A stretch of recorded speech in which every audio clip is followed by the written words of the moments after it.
Hi friends, very good morning to all of you and welcome to detailed editorial discussion. Right friends, the article today we are going to see is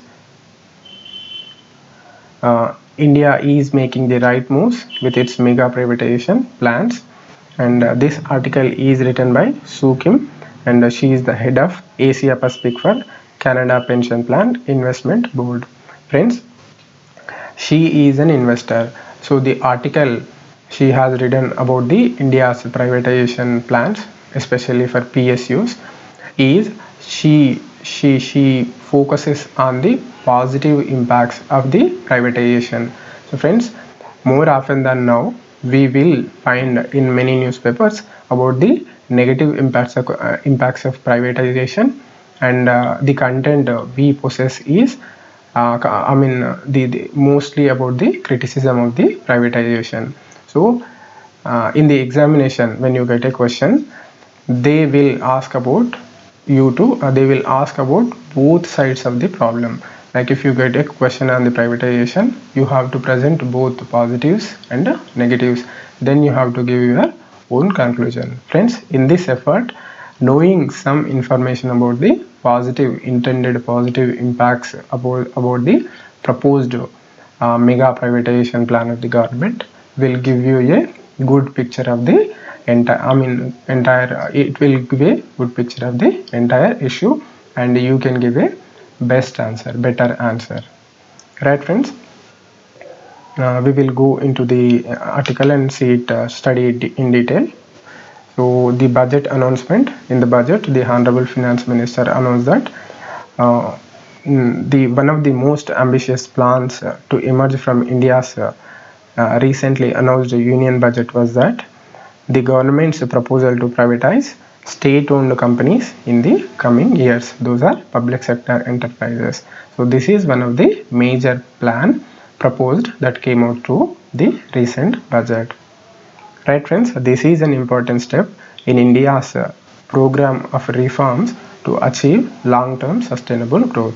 So the author says this is an important step in India's program for reforms to achieve the long-term and sustainable growth. Right friends, as you all know, the Honorable Prime Minister also said um, the government would be less involved in the business of business. So the government would be less involved in the business of business, and asset monetization and privatization will empower the Indian citizens and enhance India's infrastructure and increase economic efficiency. So these are the words of Honorable Prime Minister. Right friends, if we see the timeline or path of our privatization, not only our privatization but also the entire world, since 1980s many countries have gone down the privatization path.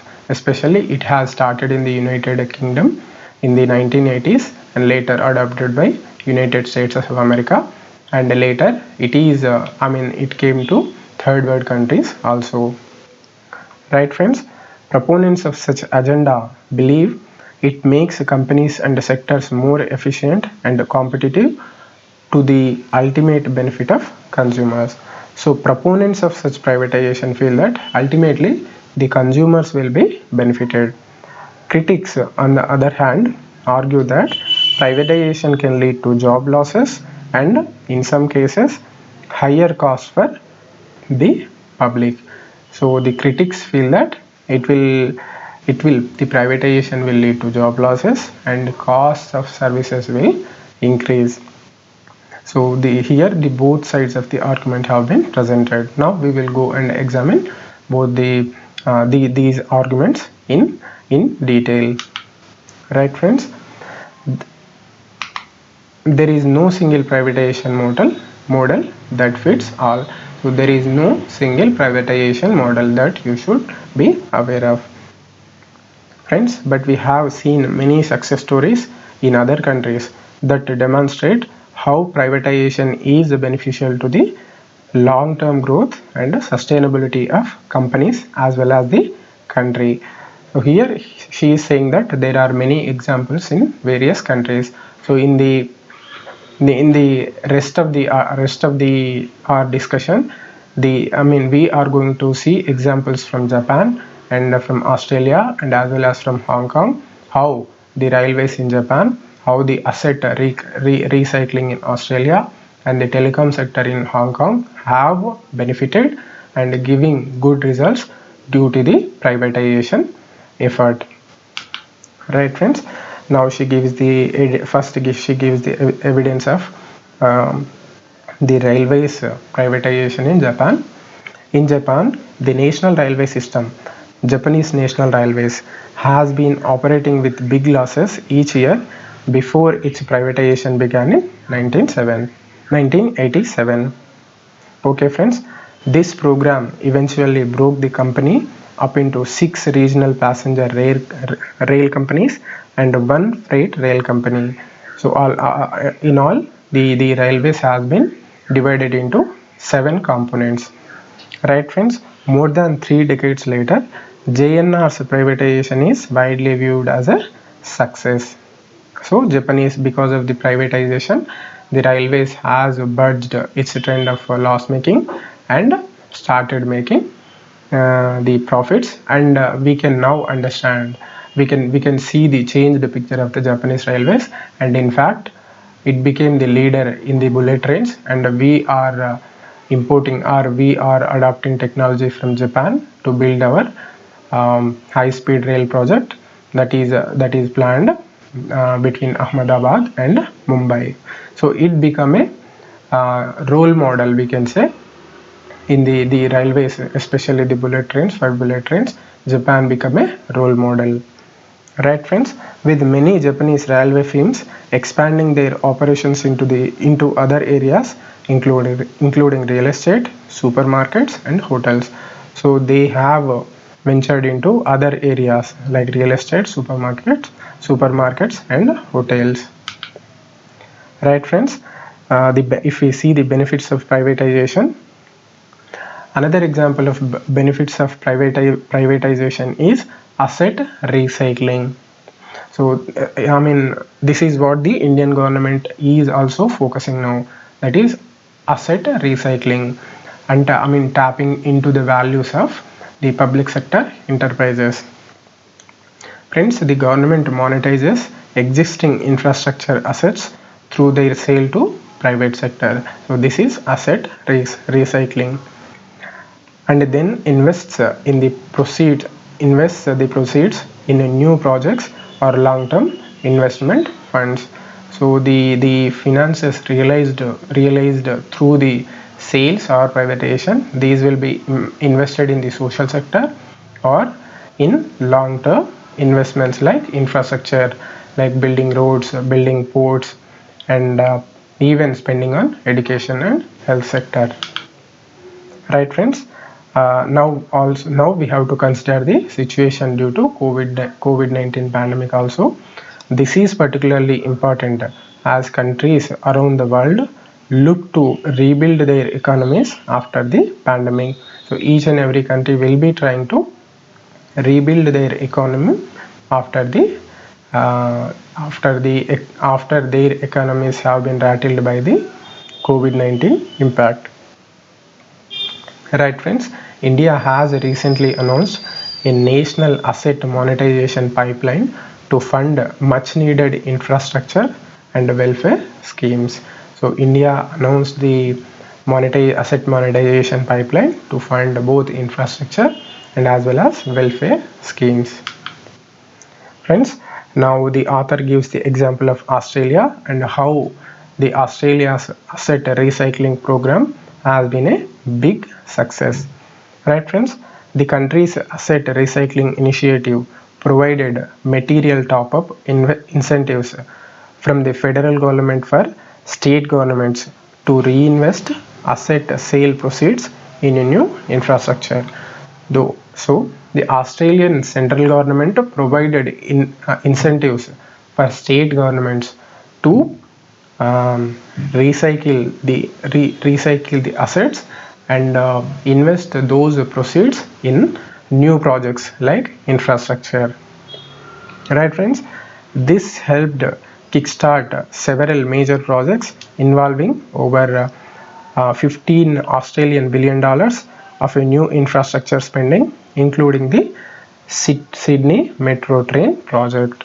So the funds realized through the asset recycling are being invested in new infrastructure projects. So the typical example is investments in Sydney Metro Train project. Right, friends? Australian state governments have also used asset privatization to gain long-term balance sheet stability and offset debt. So they have they were successful in stabilizing their balance sheets and they offset debts.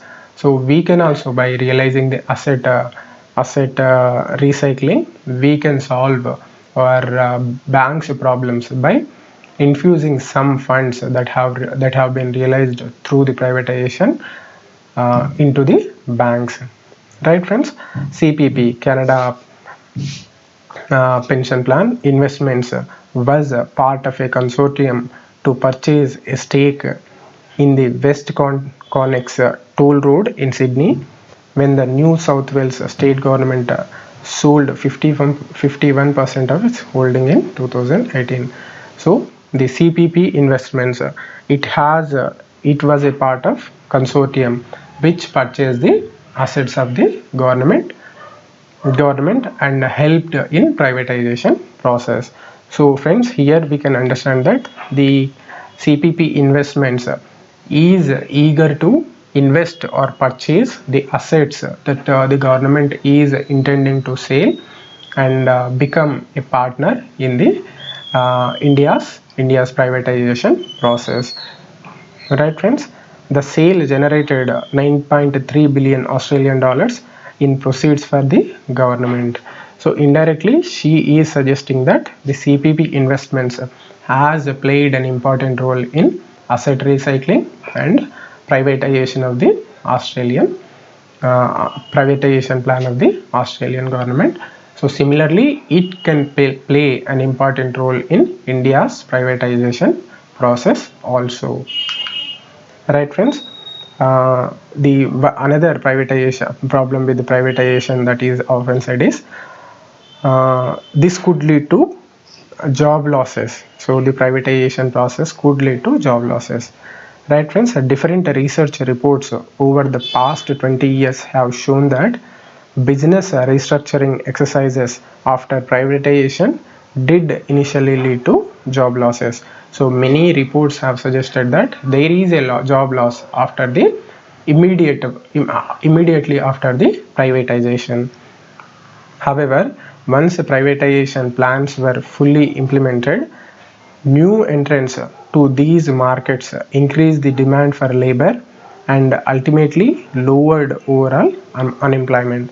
So in the long term, the unemployment problem will be overcome. In the beginning, there will be a job loss, but later, as the competition increases and the demands for goods and services also increases, eventually the unemployment problem will be solved. This is what the author feels. Right, friends? Now she talks about the benefits of privatization. By allowing the private sector to take over the heavy lifting, attract new capital and increase business efficiency, the privatization also ensures that businesses are more sustainable, creating an environment where they can grow, invest and create jobs well into the future. So these are the benefits of privatization. Okay, friends? Now she focuses on another problem, that is the increasing costs or higher costs borne by consumers when privatization takes place. Okay, friends, now she counters this criticism by saying privatization is often accompanied by market deregulation, which introduces market competition that results in lower prices. So what she says is privatization will lead to market deregulation. Because of deregulation, competition will enter as more and more players will compete for the particular market, the competition increases and eventually the prices will go down. Right friends, a case in point is the telecom deregulation done by many countries. So now, here she quotes the example of the Hong Kong and its revival of the telecom sector. Right friends, in Hong Kong, the government fully liberalized its telecom market in 2003 after several years of deregulation. In the first few years of deregulation, customers saved an estimated total of $3 billion on international calls as a result of competition. So because of the competition, the consumers were able to save almost $3 billion on international calls.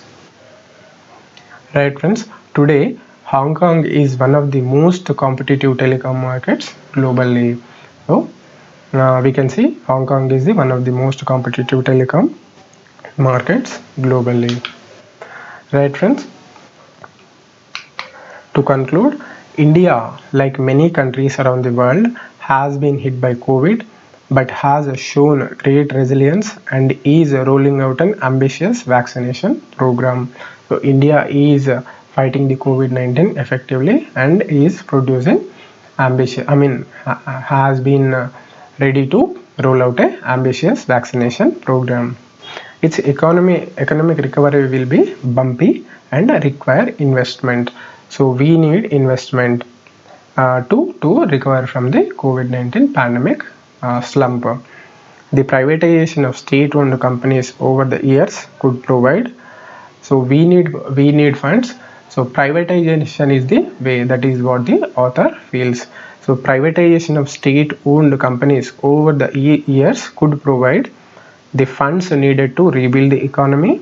So we need funds to rebuild our economy. The privatization will provide those funds and allocate money to areas of effort where it is needed most, like the welfare schemes and as well as towards the spending towards the health and education sectors, especially in health sector and particularly towards the health infrastructure, because it is tested more during the COVID-19 pandemic.